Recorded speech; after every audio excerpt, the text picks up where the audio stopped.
Silence, a single heartbeat, then metal kissing stone, the flash of a blade, the crack of bone, the echo of a war cry across a valley that has forgotten the names of men, but not the name of the sword. For millennia, humanity has poured iron and fire into lines that bite, shapes that kill, and myths that hold sway. These are not just weapons. They are legends folded into steel, tools of survival, symbols of power, and sometimes the reason a civilization rose nor fell. Tonight we walk through blood and bronze, fire and faith. We trace temper lines and temperaments. We listen to the clang of forges long cold, and we meet 7 blades whose fame and ferocity outlived their wielders. 7 deadliest ancient swords ever forged. Gladius Hispaniensis. Silence settles over a battlefield, broken by the scrape of leather and the creak of shields.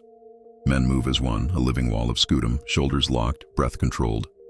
In this crush, a short blade slips between wood and mail, seeking a gap the eye barely registers. The Gladius is compact, a blunt instrument of precision, double-edged and honed for the business of war. It does not cut for show. It stabs with purpose. Roman legions trained until the motion of the thrust became muscle memory. Step. Turn the hip, extend the arm, drive the point.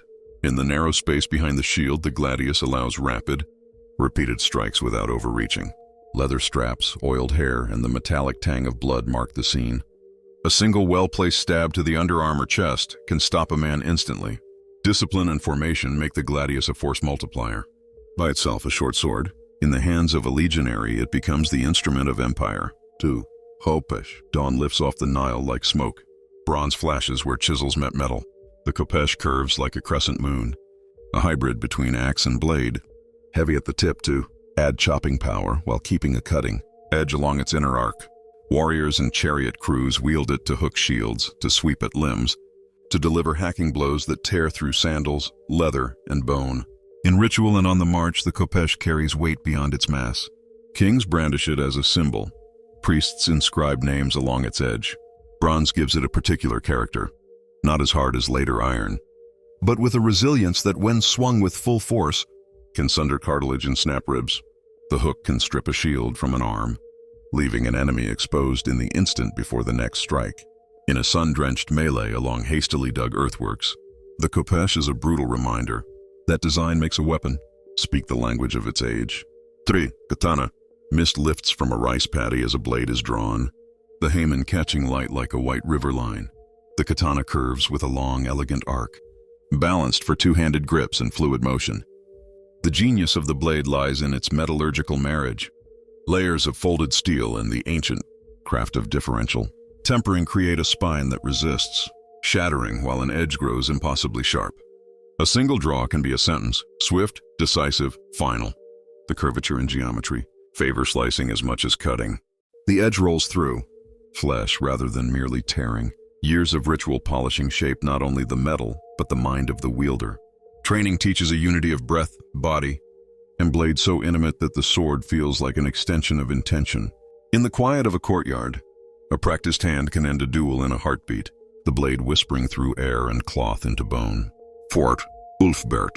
Wind whips the sea salt over teak and iron. On raiding shores, a blade gleams with a name inlaid along its fuller. Plus VLFB Erste Plus or some close variant. These swords appear across Europe in graves and hoards from the Viking Age, remarkable for steel quality that confounded contemporaries, where many blades of the era held slag and impurities. Some Ulfberts show a craft approaching true high-carbon steel, low in inclusions, capable of taking and holding a keen edge. Such metallurgical skill meant a sword could be made thinner, lighter and sharper without becoming brittle. A warrior swinging an Ulfberht had an advantage in cutting through mail, shearing bone, and maintaining a fighting edge across the chaos of battle. Where other swords dulled, these held fast, and the legend of a named blade spread with each raid and burial, in a longhouse filled with the stench of meat and smoke. An Ulfberht rests on the wall like a promise, a silent testament to a craftsman whose secret turned wood and water into lethal intelligence. 2. Jian. Courtyards of stone echo with the measured footfalls of those who practice the straight double-edged sword. The Jian is a weapon of balance and precision, light enough for intricate parries yet rigid enough for piercing blows. It moves like a thought made visible. Feint, counter, thrust, the tip finding small openings between armor plates or exposed flesh. A master with a Jian reads motion like script, turning an opponent's momentum against them, replying to force with a subtle change in angle. Where heavier swords favor overwhelming mass, the Jian rewards timing and economy of movement. In a duel beneath fluttering banners, two blades flash in silent conversation. A single, perfectly aimed point ends the exchange. The Jian's elegance hides its lethality. A precise thrust to the throat or groin is as decisive as any sweeping cut. Sick Kusanagi. Legends speak in thunder and fire. From the mythic coils of an eight-headed serpent to the halls of emperors, Kusanagi occupies a space where divinity and blade converge. Called one of the sacred relics of a nation, Kusanagi's physical form and history blur with symbol. Whether the original smithing was ordinary or miraculous, the sword's function as an instrument of authority made it deadly in a human context. Kings, priests, and rivals have long used blades as tools of power, deciding succession and suppressing dissent. A sword carried in ritual conveys legitimacy.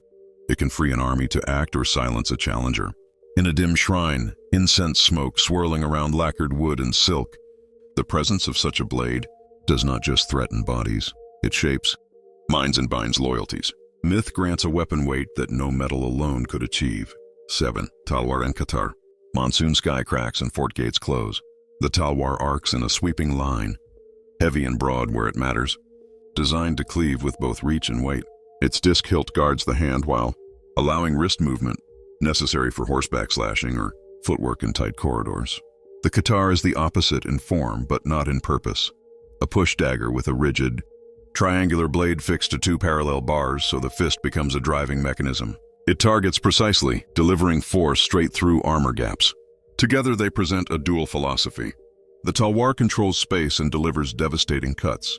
The Katar solves a problem of protection by concentrating strike force into a narrow point.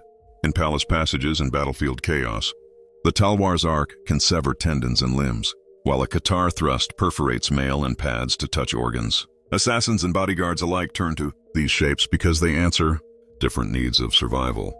Dominance of movement and brutal efficacy at close quarters. A line of 7 blades lies across a table, short and lethal, hooked and heavy, curved and folded, named inlaid iron, straight and precise, shrouded in myth, and matched pair of cut and thrust. Each blade tells a story of the place that made it, the tactics and training of men and women who wielded them, the resources of iron, bronze, and coal, and the quiet genius of metallurgists and smiths who learned by fire how to make metal obey a human hand. Steel is memory, the heat, the hammer, the quench. The temper line locked into a sword is a record of knowledge, passed down through apprenticeships and bloodlines. Where one culture prized reach and cavalry, another prized the short, brutal efficiency of a formation blade. Legends grew around some, while others earned dread by sheer performance on the field. To imagine these swords is to feel centuries converge in the palm of a hand. The Roman legionary balanced against the Egyptian chariotman, the samurai's breath measured against the Viking's swing, the Chinese master's feint matched against the stealth of an Indian assassin. A blade does not act alone. It is shaped by the contexts that produce it. But hold one in your mind and you can almost hear the clink of chainmail, the whisper of silk, the thud of a shield, the gasp of a fallen man. A sword is a sentence, and the deadliest ones shaped whole chapters of history. Which blade would you choose if history offered you one?